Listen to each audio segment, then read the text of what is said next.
Hey, friend! Is the debate finally over? Did you win?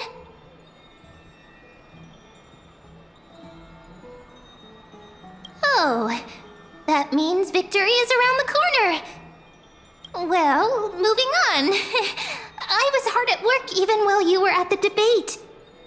I borrowed a mountain of books from Cass to see if I could find a way to solve your problem. Let's see.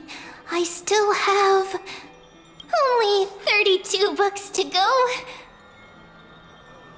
Really? Oh, that's fantastic news. I knew it.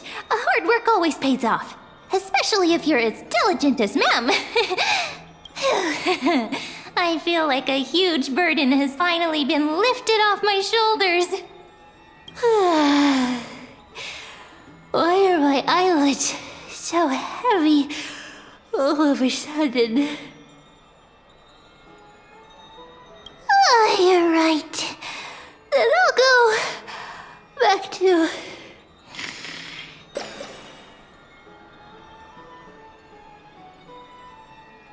Good night, Mem. Good night, Akama.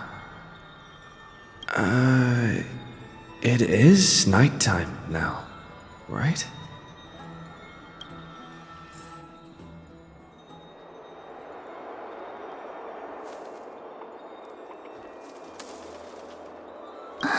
Cass?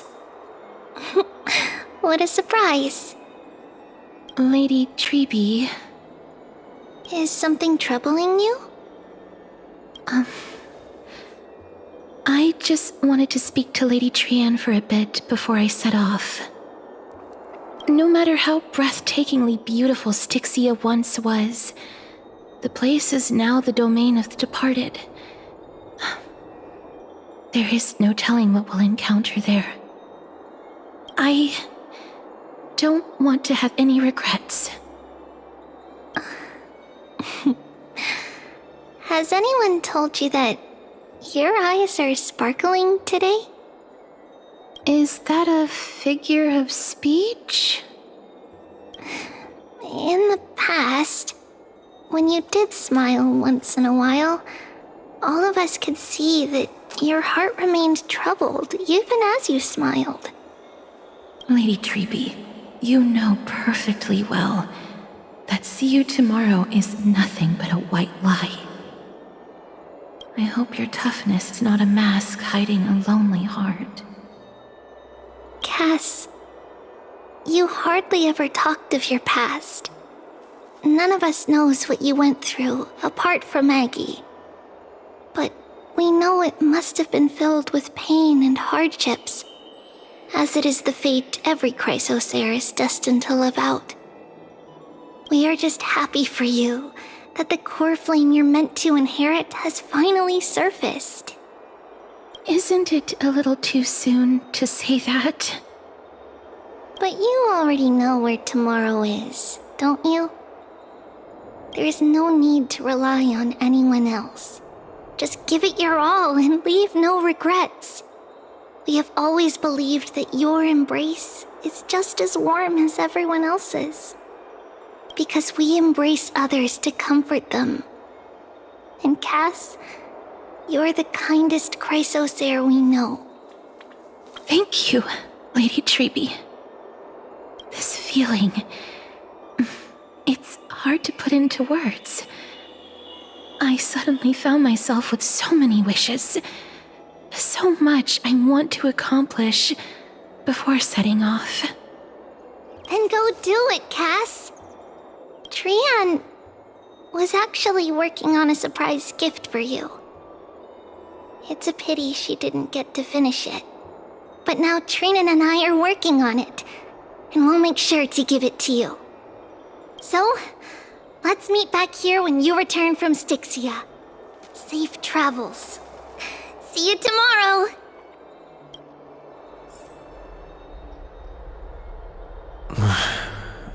I can't sleep.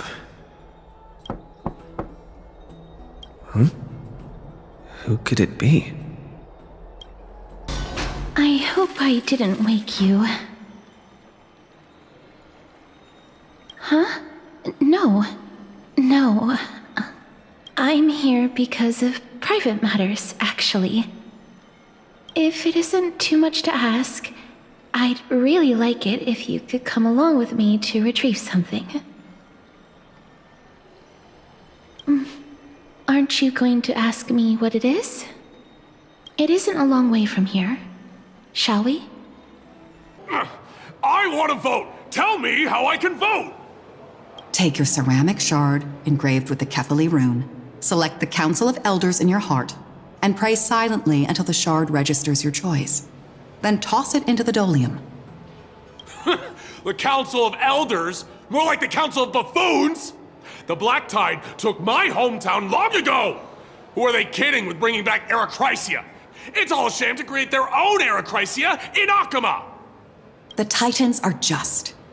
So long as we do not overstep our bounds again, we will not incur divine wrath.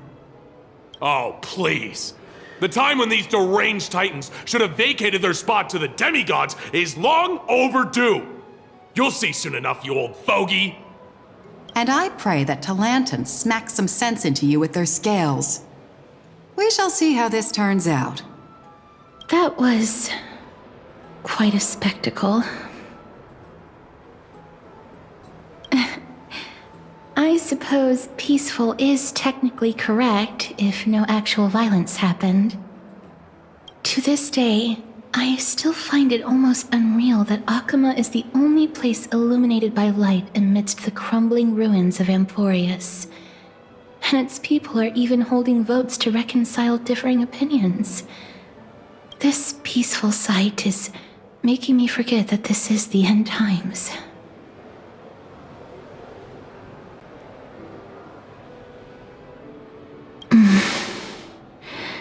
Before coming here, I had lived for many years in Idonia, a city of rime and frost. The people there were devotees of Thanatos, and were well known for their unique burial rites and traditions. Traditions that I played a major role in.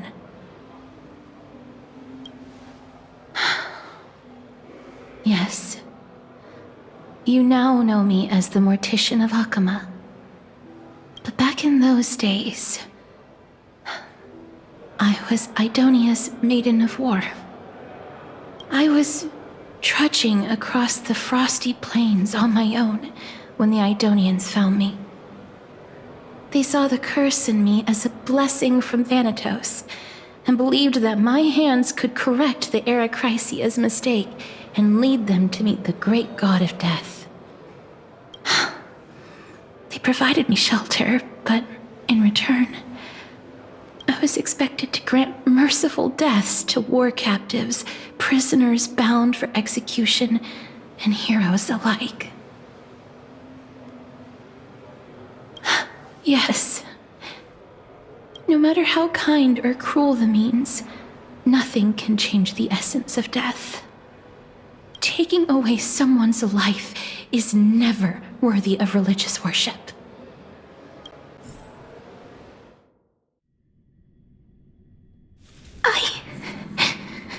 I can't do it.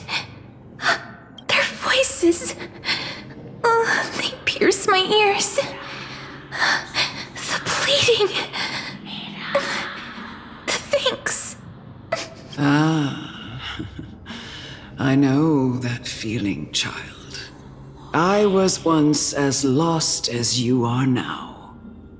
But you must respect those walking towards death, just like how you should respect yourself as the Holy Maiden granting humans glory and liberation. What you're asking me to do is no better than the task of an executioner. And yet you want me to respect myself. No matter the titles, I am still taking away human lives.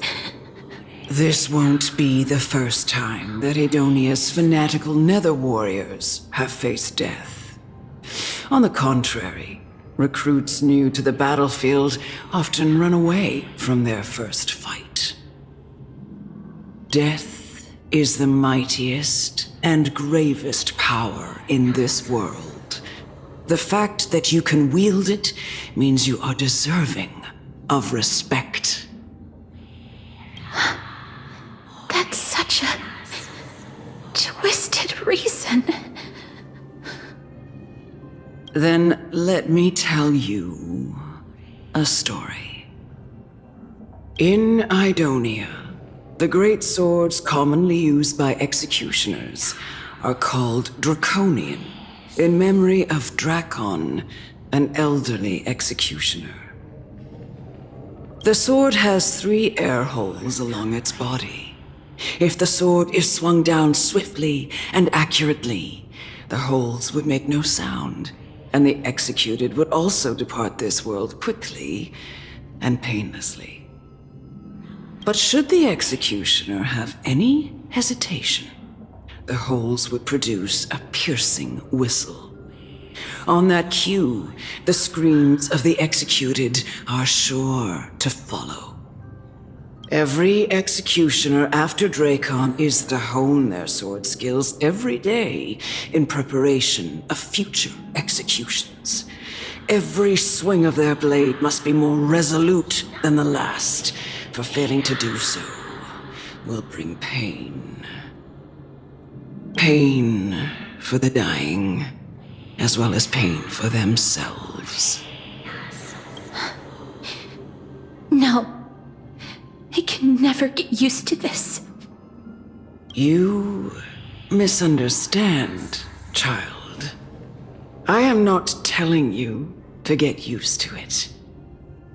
I'm asking you to consider the source of the dead's suffering and use that knowledge to fortify your future touches with more and more determination. Go, walk with the dead and love them as you love life. Then you'll no longer hear those noises. Please, don't kill me. I don't want to die.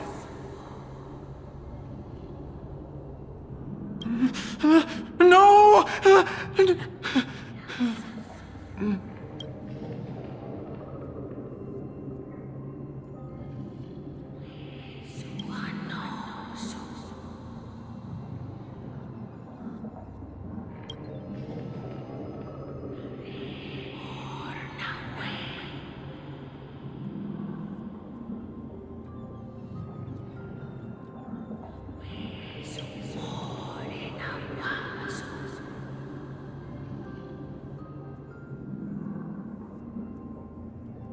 May you gain some insights through his sacrifice.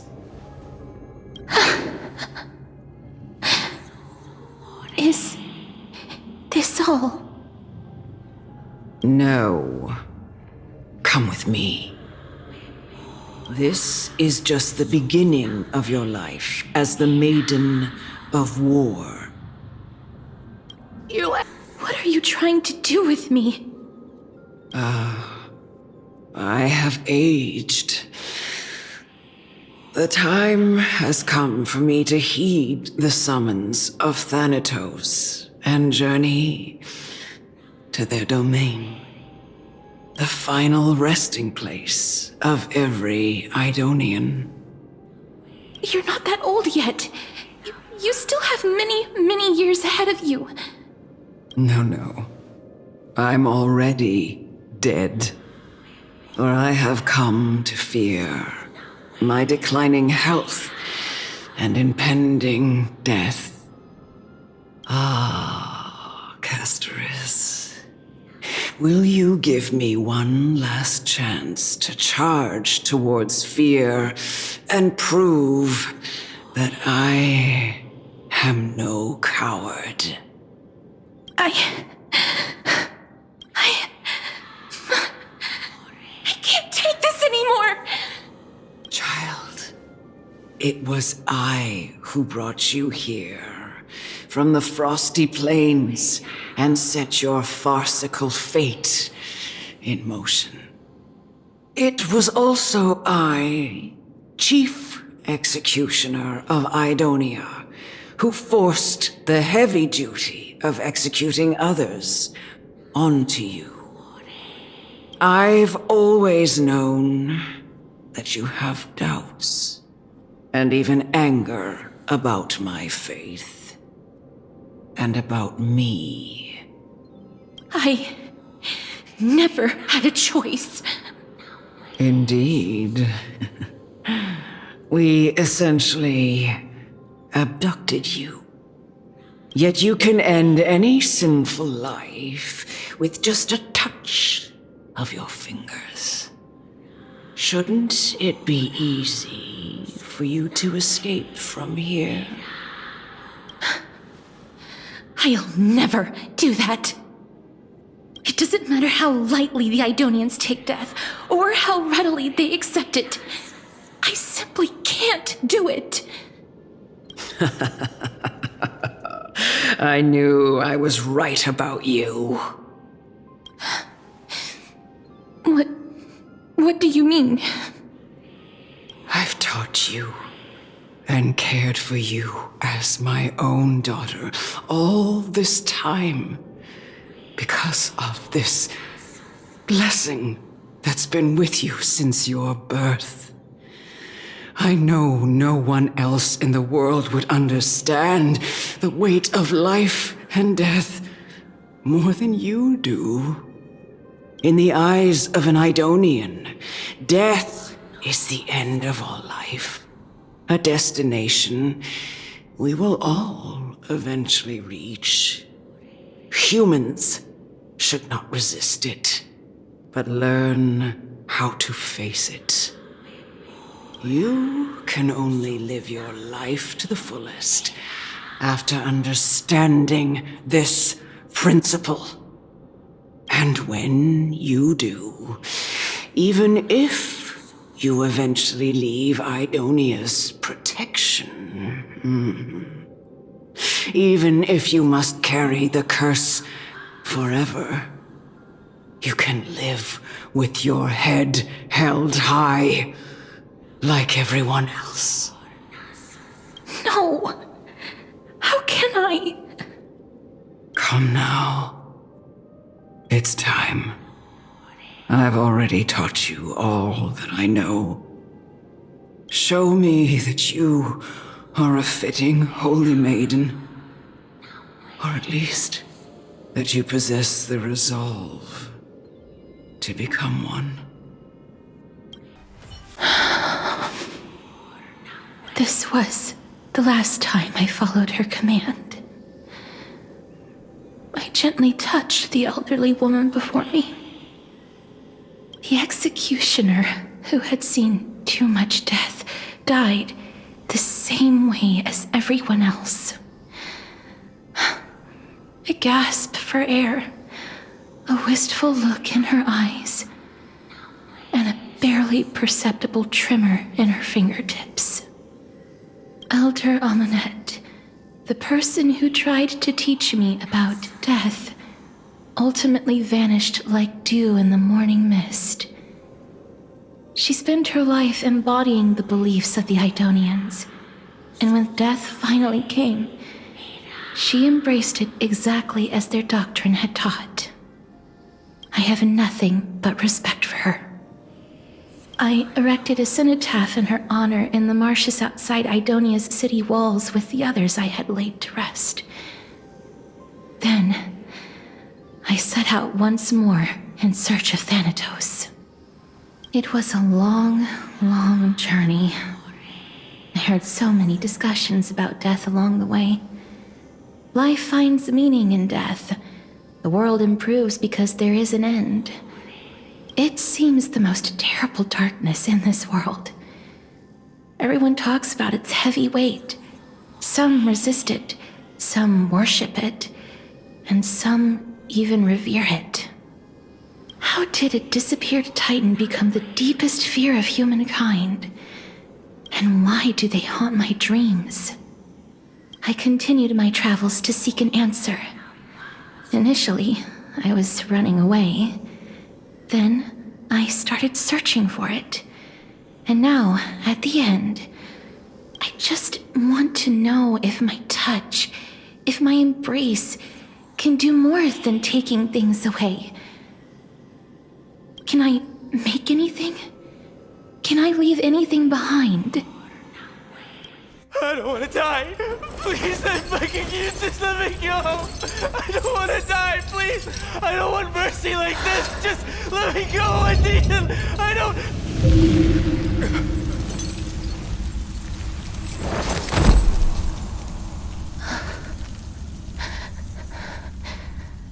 I hate these icy hands.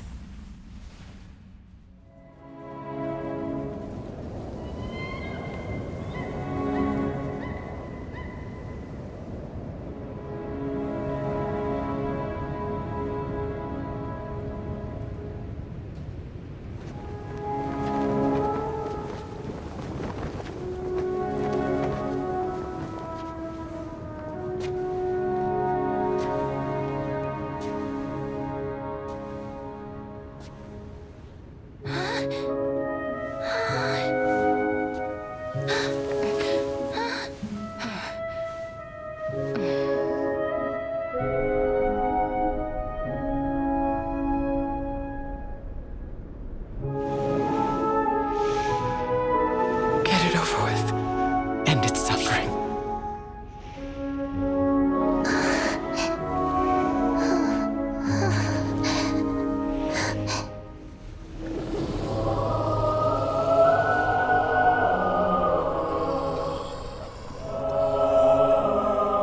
The Reaper has blessed your hands.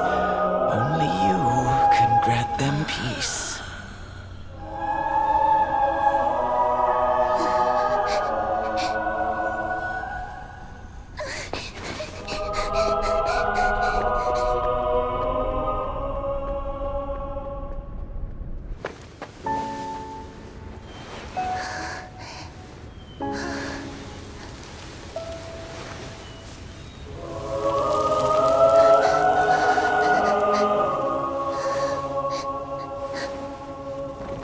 Embrace death. Walk alongside it.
Is that you, CASTORICE?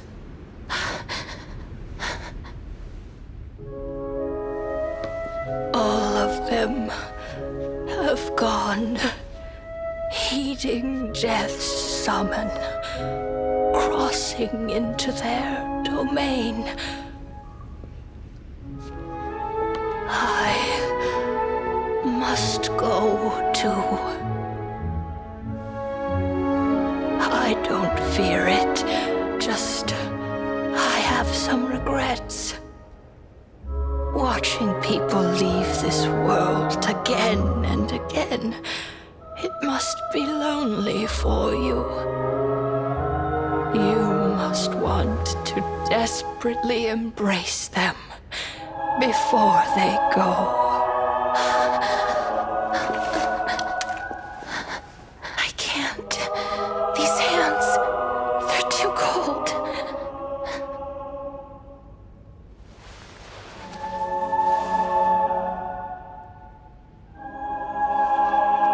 But Big Sister Castoris, your hands are so warm. Just like anyone else's. So go on. Don't hold back. Give me a warm hug.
Can hands like these really be warm?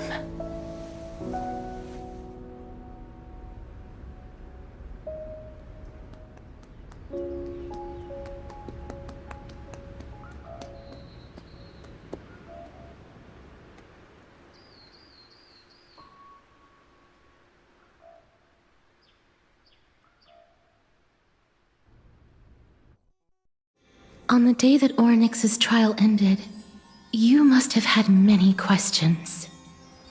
I felt just as confused. Why, as someone from beyond the sky, were you so cruelly dragged into Amphorius's fate? I wished I could take action, but no matter how hard I try, I cannot simply interact with the living as ordinary people do. Even when we brushed against each other unintentionally in the grove, and it was obvious that nothing had happened. When an almost unattainable hope finally welled up in my heart. When I thought that perhaps my touch would no longer bring sorrow, fate declared to me, it wasn't that the curse of death had finally been lifted, but that your soul no longer belonged to this world. And there was nothing left for my hands to take. Nothing. And did I really think this time would be any different? It's not that I don't understand this reality, just that I'm unwilling to accept it. Having walked such a long road, I am still unable to find the answer to life and death. I am resigned to eternal despair. Anything I wish to hold on to, death will inevitably wrest from my grasp. From that moment on, I lacked the courage to confirm it again. Until Oryx laid bare the cruel truth before us.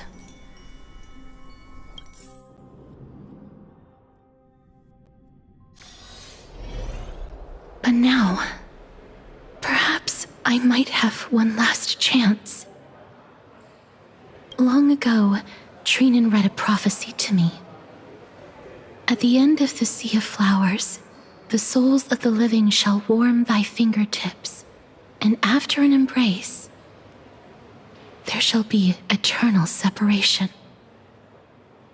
I found no surprise in it, for her words sounded not like a foretelling, but a perfect reflection of my past. Embraces in this world are born of reunions, yet my touch speaks only of farewells. In that moment, I had no doubt that this destiny would weave itself through the entirety of my life. And yet, things have taken a turn for the better. Now that I can finally have an audience with Thanatos, perhaps I can rewrite the meaning of that fated prophecy. I have no reason not to give it my all. For your sake, and for my own. With that, I won't have any regrets.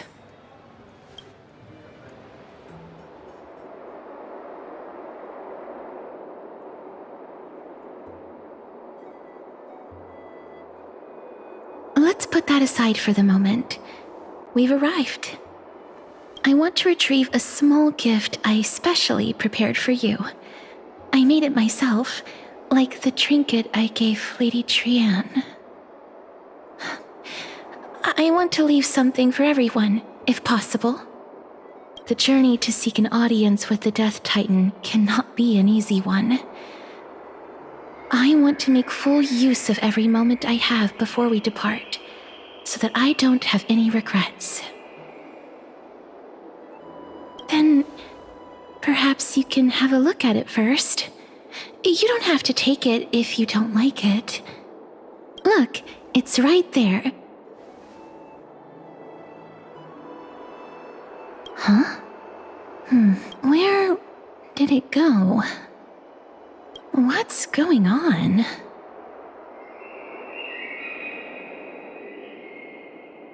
I am not some corrupt grown-up. What's this? The coin of Zagreus and a slate. So it's her. It's Lady Cypher, the demigod of Zagreus whom Lady Aglaia had spoken of. She's a master thief who's left legendary tales all over Amphorius. So many years have passed, yet she's still announcing herself in such a crass manner. Let's just do as the slate says and look for Lady Cypher.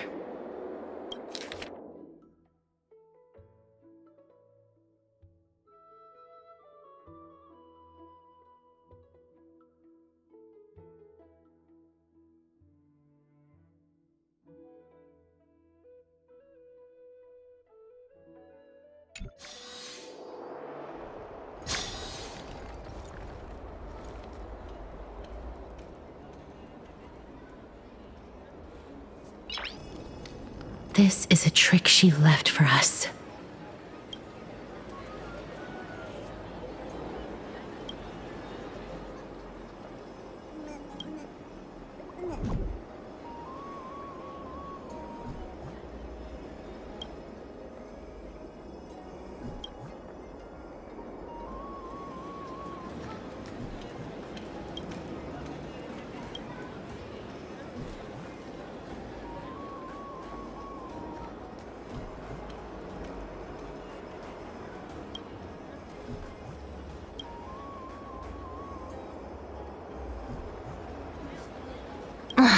She's incorrigible.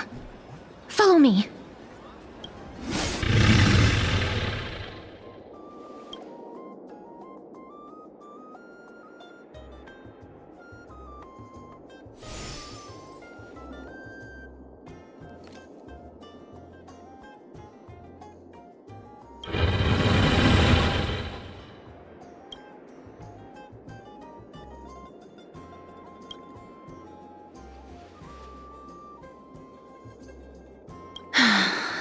Lady Cypher, please come on out.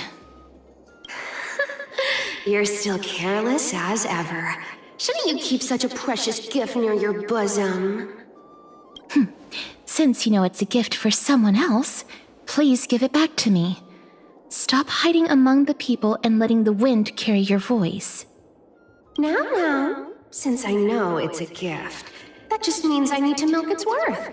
The children of the wind never stay for long in one place. Unless Your offer is tempting enough to still the wind. What say you? Name your price. I'll give you however much you want. What's wrong? No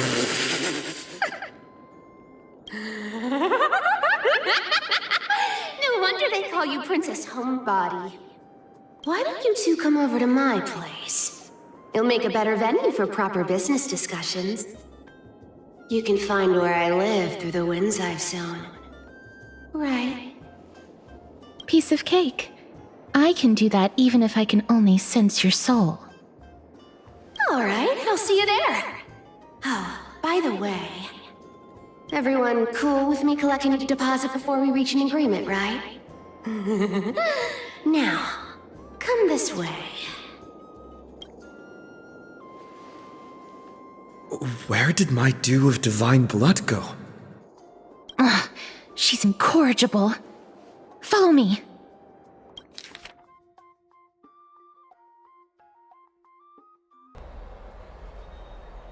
Over here! Over here! No, not that way! This way! Come on. If I really wanted to hide, you'd never find me. So relax, you two. No need to get your hackles up.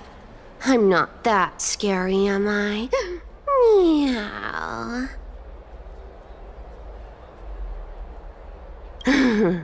No way. Some people might have been into that a millennium ago, but it's long since gone out of style. Loosen up, buddy. Shall we get down to business? Give me the jewelry piece first. Or everything's off the table. Oh, come now. Don't be so upset. Relax. Relax. Look, isn't the view here just great? You can see what everyone is doing and where they're going, and they won't even know you're here. Now that we've broken the ice, let's get to the point. Everything I've said so far has been a joke. I'm inviting you two here for 3 things. 1. The seamstress found me and wants me to take you to Styxia to look for the Death Titan. 2. The Council of Elders also found me and wants me to make sure the core flame of Thanatos ends up in their hands. And last, but not least, I'm telling you that I'm not interested in doing either of those things. Don't go look for the Death Titan. The end.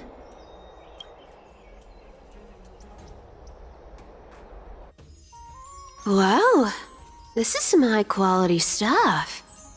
And this room is full of it. How much are these worth, Did you get all of this through that Aranova gimmick?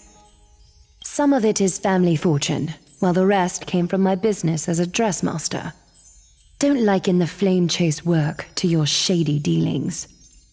Wow, I should have busted down your door instead of going around like a thief. Well, spill. Why are you giving me so much money? Payment for doing work. You're worth this much. Did you forget my stance to all this? I thought I made myself very clear. You wish to run away. Run away from your responsibilities, from the prophecy, and from your destiny. You shall walk with greed and die over petty change. I understand this prophecy weighs on you immensely. That is why I have never reproached the demigod of trickery for running away. But I need you right now, so don't turn me down. You know, maybe the gods got your tongue with their golden threads, Aglaya. I'm not hearing any sincerity in your words. Give me a reason why you're bowing your noble head to me. We lost Trian. Oh. The divine power of passages is running out. I need another demigod to escort CASTORICE and help her fulfill her lifelong wish. Oh, I get it now. You're sending CASTORICE to her death. And you want me to die with her. This is CASTORICE's own request. I have never seen her so determined. She brought this up herself? You're not pulling my leg. She's also made up her mind to leave her confused past behind. As will you, Cypher, when you finally make up your mind. Don't be so sure.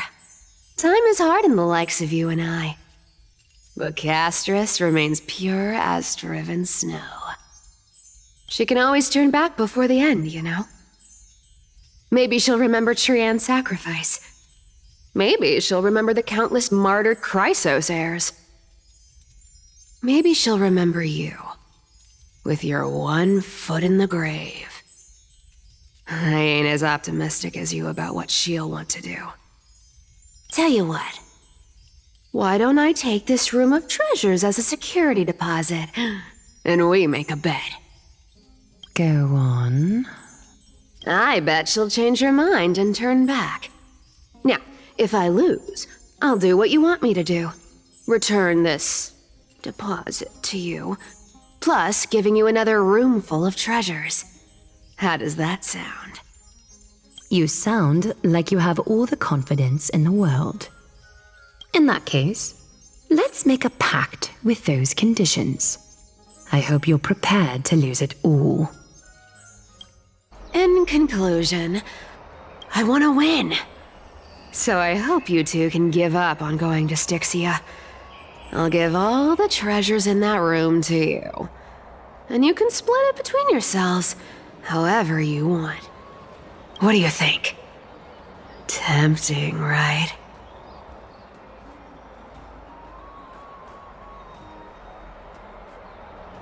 Oh, please! Dear great mystery, I'm not giving you broken seashells people use in the markets millennia ago. I'm giving you gold! Pure, solid gold.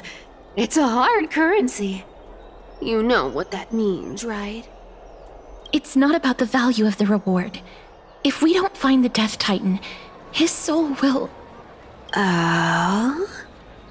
I can't go into the details, but we have to go to Styxia. I really don't get how.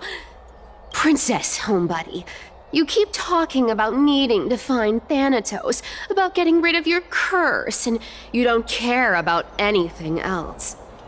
But did you ever live for your own pleasure?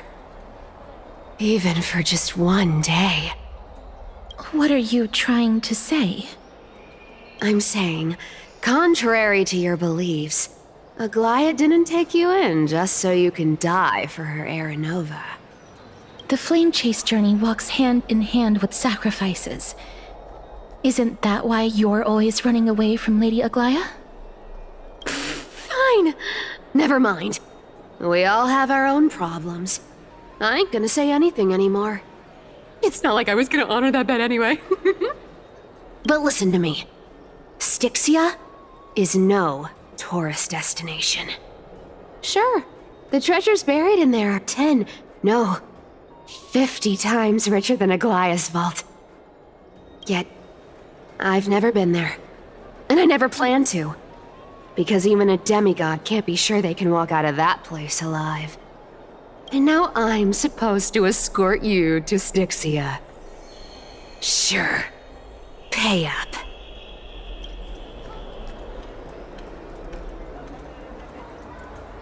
You know, you're not wrong.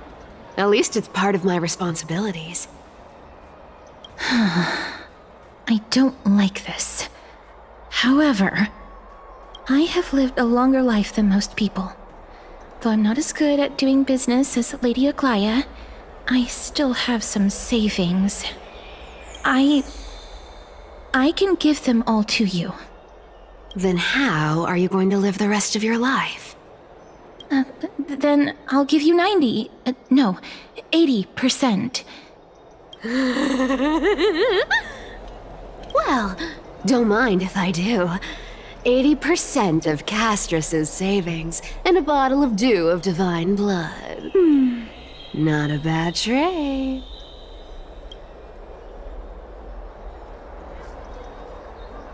Okay. I didn't know you hold grudges, Gray Mystery. Here! Catch. Be careful with that! A minor change in plans, though. Don't go to the bath tomorrow. Come look for me at Akama's city gates instead. So, why are you changing the meeting place? Oh, nothing really. Just a bit scared of the seamstress's frosty face. I wouldn't stay a second longer in Akama if it were up to me. Well, now that we've struck a deal, why don't I give you guys a lift back? It's gonna be a long ride. So have a good rest.